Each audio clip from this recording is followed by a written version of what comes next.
Elon Musk exposes Hillary Clinton's dark past in Congress. Before we dive in, kindly hit the subscribe button and let us know where you're watching from in the comments.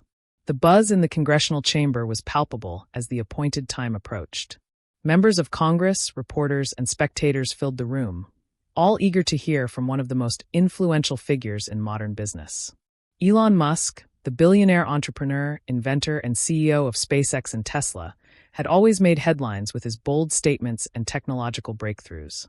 Today, however, he wasn't just here to discuss electric cars, rockets, or artificial intelligence. This was different. This was Musk's opportunity to present something far more explosive. The air in the chamber crackled with anticipation. Cameras zoomed in on Musk as he walked to the podium, his usual confident stride cutting through the tension. His dark suit contrasted sharply with his distinctive, scruffy hair, and as he took his place at the microphone, the room fell silent. He had a reputation for pushing boundaries, for making statements that others would shy away from. But today's appearance had a different energy to it, a sense that something monumental was about to unfold. Musk began his prepared remarks, detailing his latest technological advancements. His speech was a well-rehearsed account of the progress his companies had made, from autonomous vehicles to reusable rockets. He spoke of space exploration, energy solutions, and the promise of a sustainable future. He was charismatic, as always, pulling listeners into his vision of a world reshaped by innovation. There was no shortage of accolades for the man who had redefined industries and captured the public's imagination. But then Musk did something unexpected. He paused mid-sentence, looking directly at the lawmakers gathered before him. The usual enthusiasm in his voice disappeared, replaced by a quiet intensity. His eyes, typically filled with the spark of innovation, now carried the weight of something darker, something urgent. His gaze swept across the room, locking onto the camera lenses that captured every word, every gesture. Then, without warning, he dropped the bombshell that would change the course of the entire hearing. "I'm not here to talk about rockets or electric cars," Musk said, his voice steady but laced with a subtle tension. "I'm here to reveal something far more important, something that goes beyond technological breakthroughs.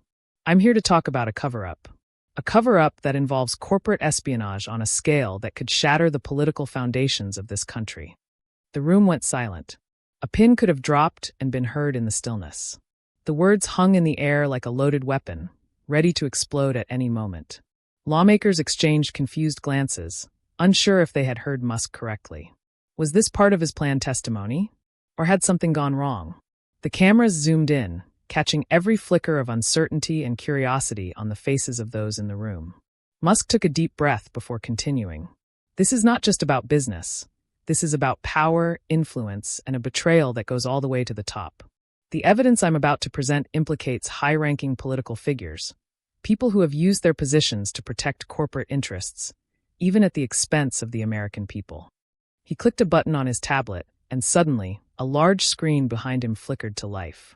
Documents, charts, and cryptic files appeared on the display, each one more damning than the last. The name that flashed across the screen was unmistakable: Hillary Clinton. A collective gasp rippled through the room. Reporters scrambled to capture the moment, their pens flying across notepads as they tried to make sense of what was unfolding before their eyes. On the screen, intricate financial transactions, confidential emails, and corporate connections linked Clinton to a series of business deals that seemed too convenient, too coordinated to be coincidental. Each document seemed to corroborate the accusations. A vast network of financial backroom deals, international corporations involved in espionage, and a hidden agenda that stretched far beyond what anyone had imagined. Musk's voice grew more resolute as he presented the files. "For years, this has been covered up, buried under layers of bureaucracy and political influence. But now, with the evidence in hand, the American people have the right to know the truth." He clicked another button, and the screen shifted to display a timeline, a clear, damning sequence of events. Clinton's involvement, it appeared, wasn't just peripheral. The timeline revealed direct connections between her political allies, corporate moguls, and a vast network of shell companies operating across multiple continents. The espionage, it seemed, was not just about stealing secrets. It was about controlling industries, manipulating markets, and securing vast profits for a select few at the expense of the public. Musk stood there, his gaze unwavering, as the room erupted into a frenzy. Lawmakers called for order, but it was too late. the damage had been done. The public was already digesting the bombshell news. The story was out, and nothing would be the same again. Hillary Clinton's name had been thrust into the spotlight once more. But this time, it wasn't in the context of her political ambitions or public service. It was in the context of a massive, far-reaching conspiracy. The weight of the allegations was staggering, and for those who had followed her career, it was almost unimaginable. Clinton, a former Secretary of State, a presidential candidate, and one of the most powerful figures in American politics, was now at the center of a scandal that threatened to unravel everything she had worked for. As the session adjourned and lawmakers rushed to analyze the documents presented, Musk's revelations sent ripples across the media landscape. His testimony was being broadcast live, and millions watched as the story of a political cover-up began to take shape. The press, already eager to sensationalize the story, dove in headfirst. Headlines blared, accusing Clinton of corruption, espionage, and selling out the country for personal gain. The nation was in shock, and the political establishment was reeling. Musk's role in this revelation remained unclear. Was he acting out of a sense of moral duty, or was there another agenda at play? One thing was certain. The American public had been handed a scandal of unprecedented proportions, and the world was watching. The shockwaves from Elon Musk's explosive revelation reverberated through the halls of Congress, the corridors of power, and all across America. The moment Musk revealed his evidence implicating Hillary Clinton in a corporate espionage cover-up, the very foundations of her political career began to tremble. The cameras rolled, capturing every second, broadcasting it live to millions of viewers. As the news spread, social media exploded, and people began reacting in real time. Was this the beginning of the end for Clinton, or was it yet another attempt to discredit a long-serving public figure? In the immediate aftermath of Musk's testimony, the Capitol was thrown into chaos. Lawmakers who had been expecting a discussion about the future of space exploration and renewable energy were now caught in a political storm of unparalleled magnitude. The Speaker of the House, clearly taken aback, called for a recess. The committee members, some of whom had been allies of Clinton, huddled together in hushed conversations. Everyone was scrambling to understand the full scope of what Musk had just revealed. Was it true? Was this part of a larger political maneuver to eliminate Clinton from the stage? Or was this the smoking gun that would finally bring the former Secretary of State down? Behind closed doors, Clinton's staff was already in crisis mode. They had always known that political opponents and enemies of her policies would stop at nothing to bring her down. But this was different. Musk's revelation was too big to ignore, too detailed to be dismissed as a mere conspiracy. Within hours, the media had picked up on the story, and it was already trending nationwide. Clinton's name was once again plastered across every news outlet, but this time, it wasn't for her public service or political comeback. It was for a scandal that could destroy everything she had built. Her team immediately issued a statement, attempting to deflect the accusations. "These are baseless claims," the statement read. "Mr. Musk is simply attempting to distract from his own controversies. There is no truth to these allegations, and any attempts to tie Secretary Clinton to corporate espionage are unfounded." But the damage had already been done. The public wasn't ready to let this go so easily. People were already questioning how such a high-profile political figure could be linked to such serious charges, even if it was only the tip of the iceberg. Across the nation, the political landscape began to shift. Clinton's supporters, who had once been confident in her political future, now found themselves on the defensive. Some were quick to rally around her, claiming that this was just another partisan attack meant to tarnish her reputation. "This is a political witch hunt," one of her senior advisors declared on national television. "Elon Musk is playing politics, trying to sway the public with unproven accusations." But even the most loyal of Clinton's allies knew that this was no ordinary scandal. Musk's revelation had far-reaching implications, and if proven true, it would expose more than just corporate wrongdoing. It would signal a deep betrayal of the American people by one of their most powerful political figures. Meanwhile, Clinton's political opponents saw this as the perfect opportunity to strike. Senators and House representatives who had once kept their distance from Clinton's orbit now found themselves vocal critics, eager to distance themselves from her tarnished reputation. Among them was Senator John Adams, a longtime critic of Clinton's policies, who wasted no time in calling for a full-scale investigation. "These revelations are a direct threat to the integrity of our political system," he said, his voice booming through the Capitol. If we want to restore trust in our institutions, we need to get to the bottom of this. And that means investigating Secretary Clinton's ties to these corporate interests. Outside of Washington, the story was dominating the airwaves. Talk shows, news outlets, and social media platforms were flooded with speculation and analysis. Pundits from both sides of the political spectrum weighed in, offering their takes on what Musk's evidence meant for Clinton's future. If these allegations are true, one news anchor said, this could be the end of Hillary Clinton's political career. She might never be able to run for office again, let alone recover her reputation. But there were also voices of skepticism. Some questioned Musk's motives in all of this. Was he trying to protect his own interests? Had he, too, been involved in questionable dealings? Some conspiracy theorists suggested that Musk was playing a dangerous game of his own, trying to manipulate the political landscape for his own gain. It's all too convenient, one commentator remarked. Musk has always been at the center of controversy. This could just be a distraction to draw attention away from his own business dealings. Who benefits from this revelation, really? As the days wore on, the pressure on Clinton and her team mounted. Her approval ratings began to plummet, and the pressure to respond to the allegations grew stronger by the hour. Clinton, who had always been quick on her feet when it came to political crises, found herself struggling to find a way out of this one. Every statement, every interview seemed to make things worse. She had weathered countless scandals before, but this one felt different. The sheer scale of the accusations was unlike anything she had faced in her decades-long political career. Her response came later that week, in the form of a carefully orchestrated press conference. Standing before the cameras, Clinton addressed the nation with the same calm demeanor she had maintained throughout her career. "The accusations against me are without merit," she said, her voice steady but firm. "I have always acted in the best interest of this country, and I will continue to do so. I am confident that the truth will come out, and I will be vindicated."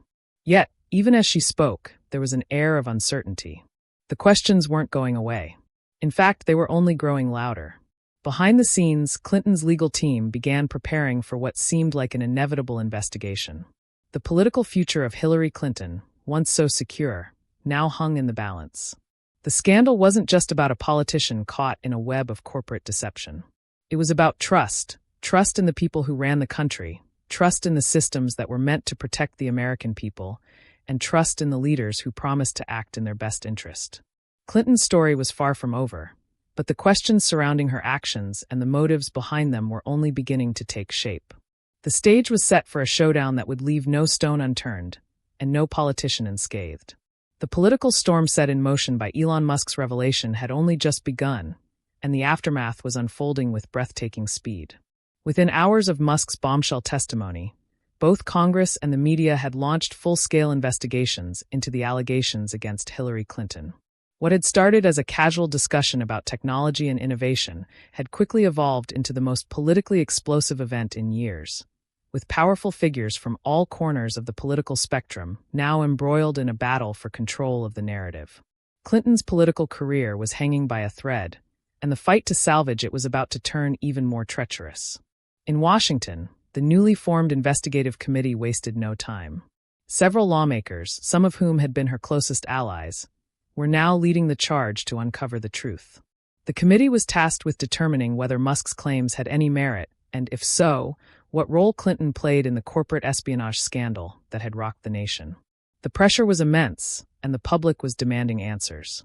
The American people, already deeply divided over Clinton's legacy, now found themselves captivated by the drama unfolding on their screens. The investigation began with a series of hearings, and the first few days were marked by tense exchanges and intense scrutiny. Clinton's team, desperate to contain the damage, hired some of the best lawyers money could buy, but even they knew that the scale of the allegations was beyond what they had expected. Musk's testimony had been clear, and the evidence he presented seemed irrefutable.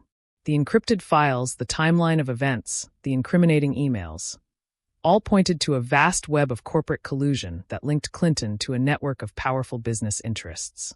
What had originally seemed like a far-fetched conspiracy theory was now a full-fledged criminal investigation. The committee subpoenaed Clinton's associates, corporate executives, and even members of her political inner circle. They began to pore over mountains of documents, many of which were sealed under executive privilege. But as the investigation unfolded, one thing became clear. This wasn't just about Hillary Clinton. This was about a much larger and more complex network of individuals, companies, and foreign actors working together to manipulate markets, steal intellectual property, and maintain an iron grip on industries ranging from technology to pharmaceuticals. Clinton's defenders, however, weren't going down without a fight. Her loyalists in Congress, including some high-ranking members of the Senate and the House, immediately set to work discrediting the allegations. They painted Musk as a wealthy technocrat with an agenda, a man who was using his platform to further his own business interests. They argued that Musk had selectively released information, cherry-picking data that served his purposes while ignoring the context in which the transactions had occurred. According to them, Musk's claims were part of a larger scheme to tarnish Clinton's reputation and distract from the real issues facing the country. This is a political smear campaign, one prominent Democrat said in a press conference. Elon Musk is using this as an opportunity to attack one of the most accomplished public servants in modern American history. But the investigation didn't stop there. With public opinion now sharply divided, the stakes had never been higher. The committee subpoenaed high-profile figures from both the business world and the political establishment, including corporate magnates, lobbyists, and foreign diplomats who had allegedly played a role in the cover-up.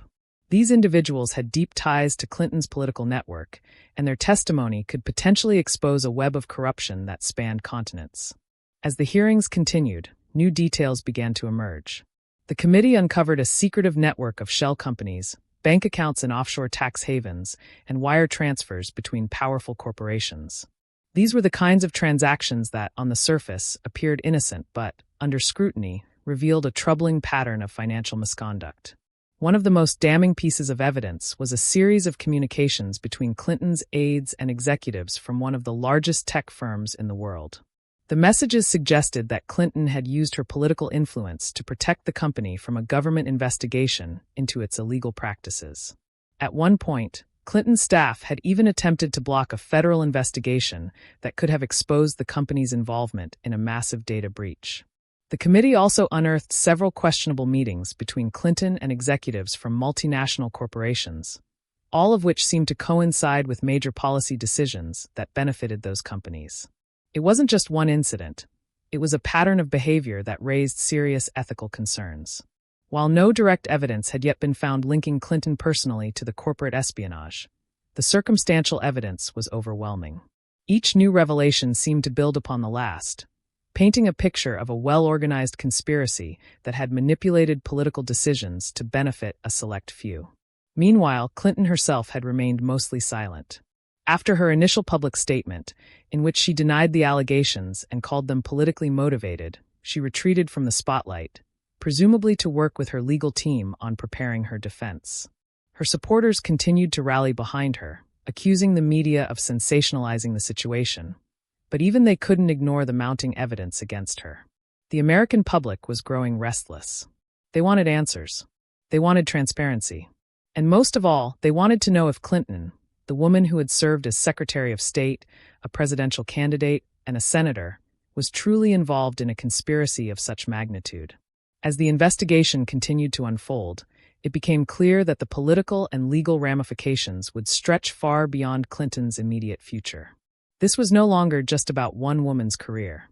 This was about the integrity of the entire political system. The inquiry now held the potential to expose the dark underbelly of American politics, a system in which corporate influence, political power, and personal ambition had become dangerously intertwined. The investigation had opened Pandora's box, and there was no telling where it would lead. The committee's next steps would be critical. As more high-profile individuals were called to testify, the investigation grew even more complex.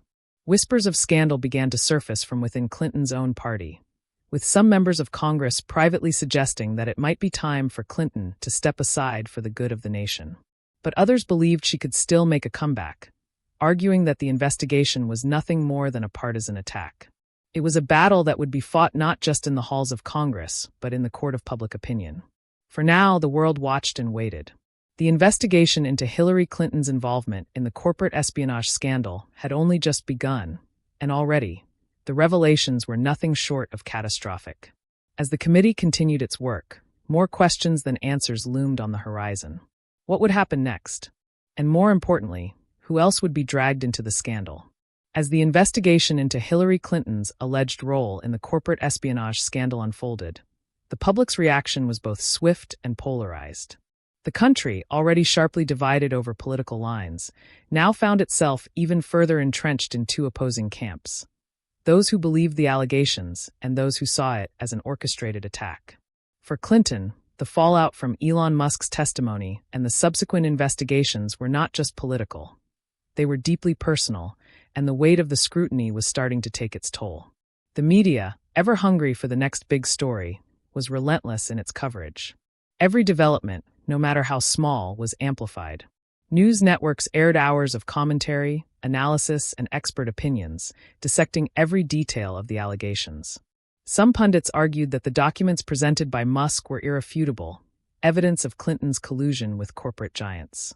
Others were more skeptical, questioning Musk's motives and suggesting that the evidence could have been manipulated or taken out of context. The line between news reporting and speculation became increasingly blurred, with each new day bringing fresh revelations and increasingly polarized opinions. As Clinton's name continued to dominate the headlines, her supporters grew more vocal in defense of her. They insisted that this was nothing more than a politically motivated attack from her long-standing enemies, using Musk's revelations as a way to discredit her once and for all. "They've been after her for years," one loyalist said in a televised interview. "This is just another attempt to bring her down, and it won't work." To them, Clinton was a champion of the people, a tireless public servant who had faced countless hurdles in her career.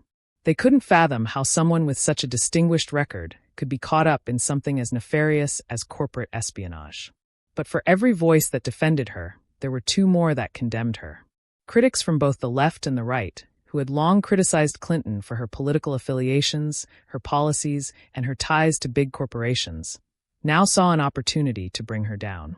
Conservative pundits were particularly vocal, accusing Clinton of being part of a corrupt establishment that was more interested in lining its pockets than serving the American people. The more the investigation unfolded, the more they painted Clinton as a symbol of everything that was wrong with Washington. "This is the swamp," one popular talk show host declared, "and Hillary Clinton has been swimming in it for years." On social media, the public outcry was deafening. Hashtags like #ClintonScandal and #corporate cover-up trended for days, and users flooded platforms like Twitter, Facebook, and Instagram with their opinions. Some defended Clinton, calling the investigation a witch hunt or a politically motivated attack by her adversaries. Others called for her immediate resignation or even criminal charges. Memes mocking Clinton's involvement in the scandal flooded the internet, adding fuel to the fire. One viral post simply read, "The Clintons, always in the middle of a scandal," accompanied by a meme of a politician shrugging with the caption, "Same old, same old." The reaction from Clinton's political allies was mixed.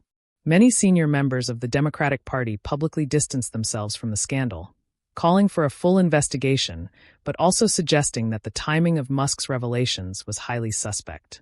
"It's not about the truth," one Democratic senator said in a press briefing. "It's about timing. Musk has made a calculated move to release this information now, knowing it would do the most damage." The party was split, and many began to fear the long-term ramifications of the scandal. While some continued to defend Clinton, others quietly began to wonder whether her political future was, in fact, irreparably damaged. But the loudest calls for Clinton's resignation came from the political right. Republicans, who had long viewed Clinton as the embodiment of the establishment, seized the moment to call for her immediate removal from the political scene. "It's time for Clinton to step down and let the truth come out," one Republican congressman declared. "The American people deserve better than this. We can't let people like her continue to wield power if they are involved in such corruption." There were even murmurs of impeachment among some of the more extreme factions of the party, though these calls were largely dismissed as overzealous.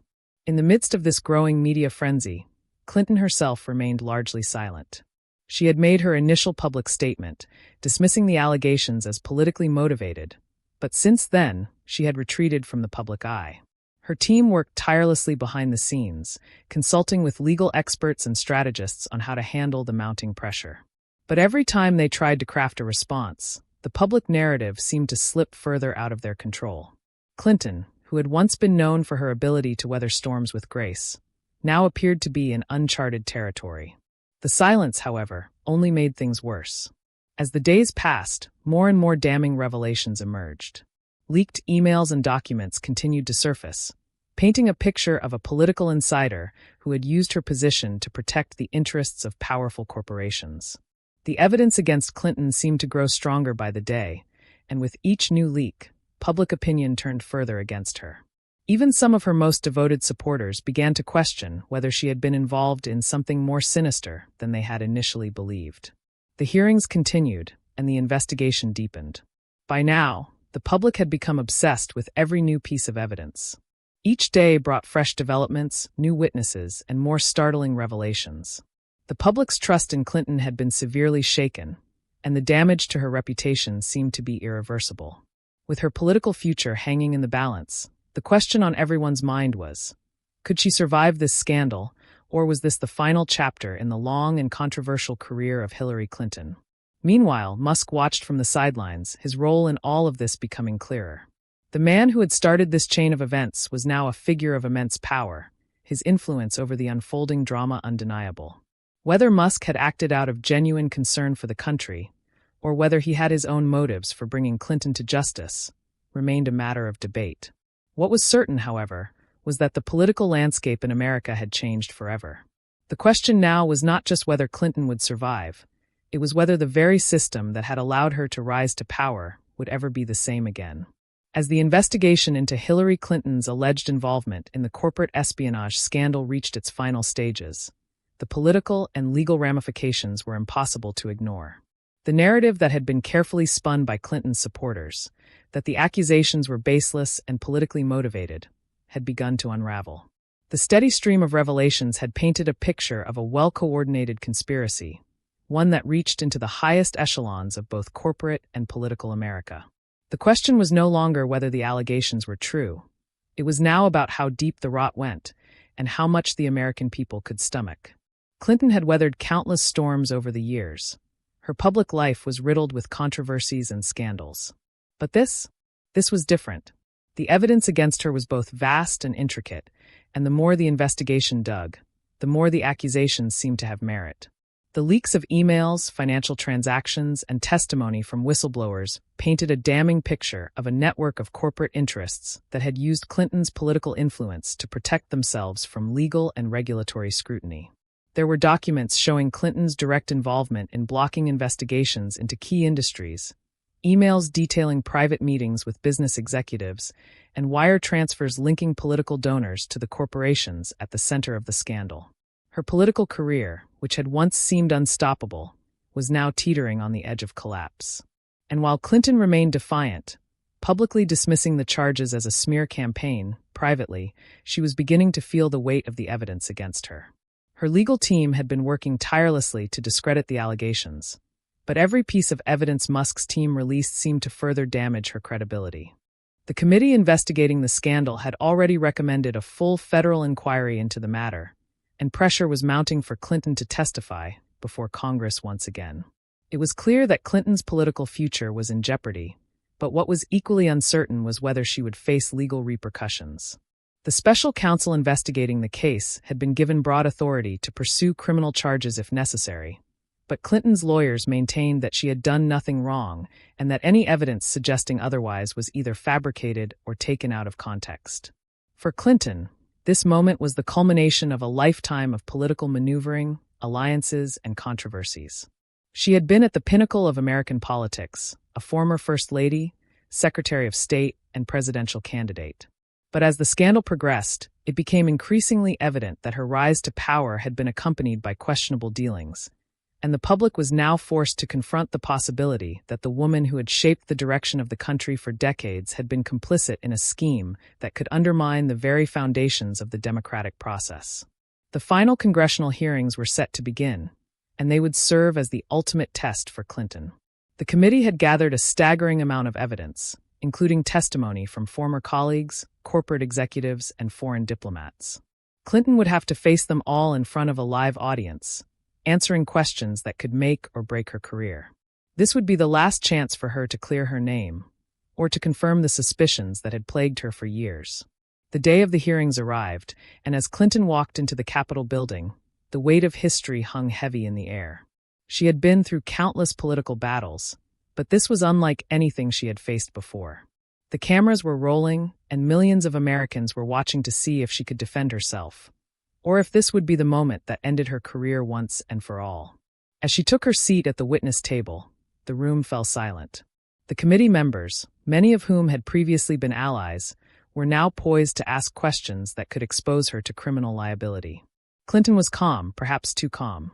She had prepared for this moment for weeks, with her legal team rehearsing every possible question and answer. She knew that any misstep could be her last. She had weathered many controversies in her career, but this time, the stakes were far higher.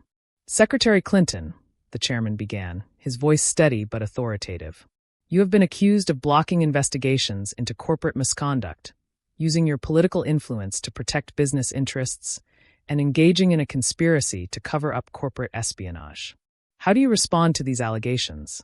Clinton took a deep breath, then began her testimony.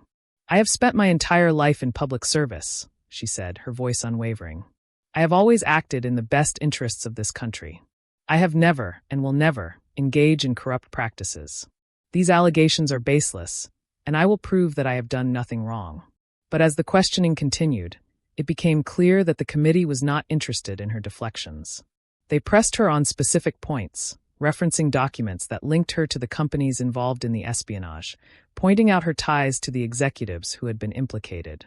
The more she denied, the more the evidence seemed to stack up against her. For every claim of innocence, there was a piece of paper, a testimony, a phone call that contradicted it. The committee members had their questions ready, and they weren't going to let her off the hook. Hours into the testimony, it was clear that Clinton was losing control of the narrative. Her calm demeanor began to crack, and the pressure seemed to mount. At one point, she became visibly frustrated, her voice rising as she denied any wrongdoing. "This is a smear campaign," she insisted. "I have been a public servant for decades, and this is how I'm repaid? With lies and baseless accusations." But it wasn't just her words that were damaging her. It was the mounting evidence. The committee had already reviewed documents that showed Clinton had personally intervened to delay or halt investigations into the companies at the heart of the espionage. They had transcripts of phone calls where Clinton's staff had pressured regulators to go easy on major corporate players. As the days wore on, the evidence against her only grew more damning. By the end of the week, the committee issued its final report. The findings were as explosive as they were damaging. While Clinton was not directly implicated in the espionage itself, the committee found that she had used her political power to protect the interests of corporations involved in illegal activities, and that she had obstructed justice by blocking investigations that could have exposed the wrongdoing. The report concluded with a recommendation for a full-scale federal investigation into her actions, calling for charges to be considered. Clinton's response was swift and defiant. She issued a statement, claiming that the report was politically motivated and that she would fight the charges in court. But the damage had been done. Her political career was in ruins, and the public's trust in her had been irreparably shattered. The scandal that Musk had uncovered had exposed the corruption and influence peddling that had plagued her career, and there was no turning back. The final question remained: would Clinton face criminal charges? The federal investigation was just beginning, and the fate of one of the most influential political figures of the last few decades now hung in the balance. Her future, once so secure, was now uncertain. The country watched, waiting to see whether Clinton would emerge from this scandal unscathed, or whether this would be the end of her political legacy.